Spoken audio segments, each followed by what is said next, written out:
wilayah. Setujulah dia pun bersetuju dan bersetuju untuk masuk Kristian tadi.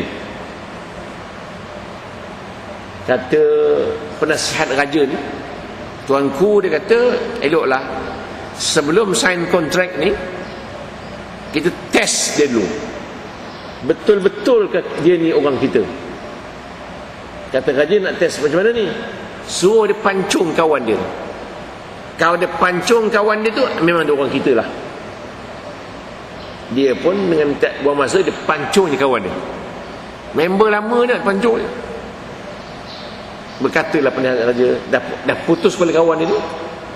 Kata penasihat raja ni, tuanku tengok member dia potong, kita lagi teruk dia. Dia pancung kawan tu pula. Habis dunia tak dapat, akhirat pun tak dapat. Ini dia. Berharap untuk jadi gubernur tadi, dipancung leher oleh raja itu kerana penasihat tadi kata tak boleh pakai juga. Member dia pun dipancungnya. Besok kita lagi teruk. Ini orang yang tidak istiqamah ni. Apa yang dia dapat? Dunia pun tak dapat, akhirat sudah terlepas. Dah setuju jadi Kristian, hukumnya murtad. Betul. Habis balik. Itu kisah dia. Kita lihat ya, apabila kita nak minta hidayat tadi ni, pagi-pagi minta, subuh-subuh dah minta ni, hari-hari minta, hari-hari minta hidayat, hari-hari minta hidayat.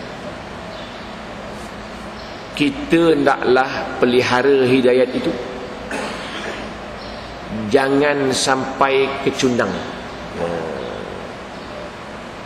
Memanglah untuk meneruskan hidayat ini, cubaan dia, dogaan dia.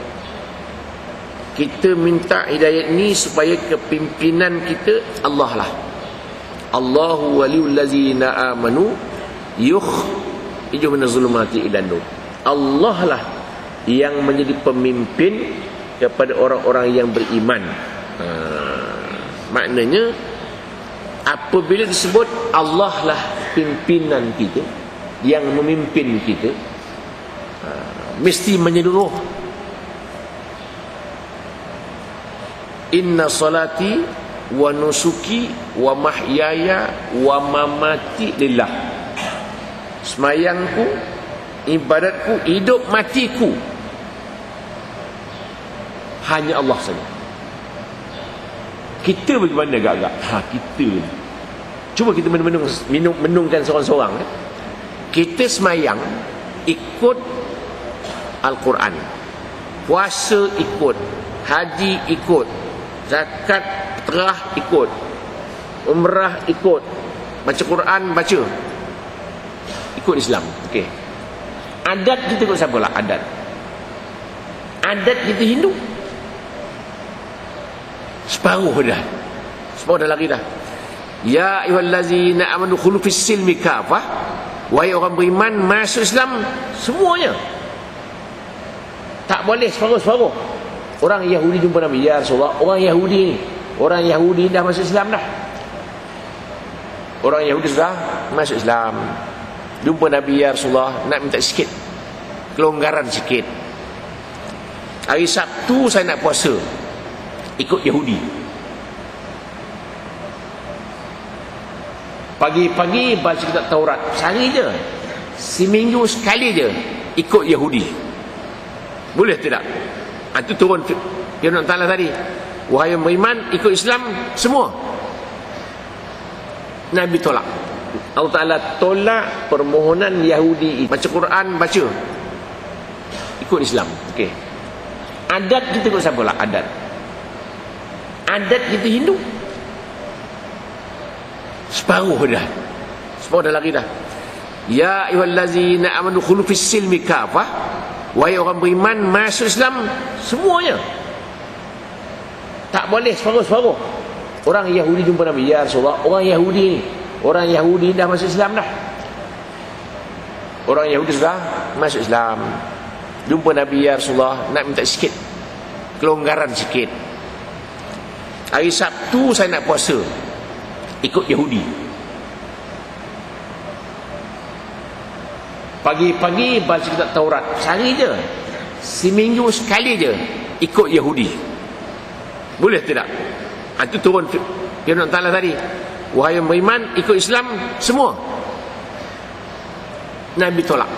Allah Ta'ala tolak permohonan Yahudi itu hari Sabtu sehari je. Tak ada apa, baca kitab Taurat dan puasa ikut Yahudi. Tak boleh. Kita bagaimana agak-agak? Kita ibadat ni ikut Islam kan? Adat ikut Hindu, negara ikut Barat. Di mana kita agak-agak? Macam ada harapan daripada mahsyar esok ni. Itu yang kita menunggu-nunggu. Saya katakan bahawa kita ni kadang-kadang kita rasa-rasa tengok muka cermin, ada harapan syurga kot. Rasa-rasa seorang rasa. Cuba kita menungkan. Adat kita tak selesai. Sesungguhnya orang-orang Melayu ni berjaya masuk Islam. Orang Melayu berjaya masuk Islam. Tak ada orang Melayu yang tak Islam Malaysia ni. Yang masuk Kristen kemudian tu bab lain. Asal usul orang Melayu ni ke semua Islam. Terus dalam perlembagaan Melayu je Islam. Ada dua lah, Melayu Islam, Islam Melayu. Tak tahu mana betul. Islam Melayu satu, Melayu Islam satu kan. Walau bagaimanapun kita katakan bahawa orang Melayu itu Islam lah. Maknanya orang Melayu semua bersunat belaka, sunat cerita. Tapi adat dia Hindu. Bila dia nak mengadakan majlis perkahwinan, dia jadi Hindu. Mana? Tapi kalau di Kuala Lumpur pula lagi teruk, bukan Hindu je. Nak buat majlis persandingan tu pukul 3 nak bersanding, pukul 10 start lah. Pagi-pagi pakai baju Chongsam Cina, pakai duduk depan, dah habis masuk bilik tukar, pakai sari pula, tukar lagi pakai orang putih pula. Nasib baik tak pakai orang asli punya. Dia bercawat dia tu. Dan maknanya itulah perangai orang Melayu. Kelebihan orang Melayu lah tu kelebihan dia. Di mana kita berada sekarang ni? Hidayat mana kita minta? Kita minta Allahumma hari ni hidayat mana yang kita minta? Tak pakai. Makna kita sudah mengenepikan hukum Allah Ta'ala separuh-separuh. Ini ikut, ini tak ikut. Bermantap. Kita minta dan kita tak buat.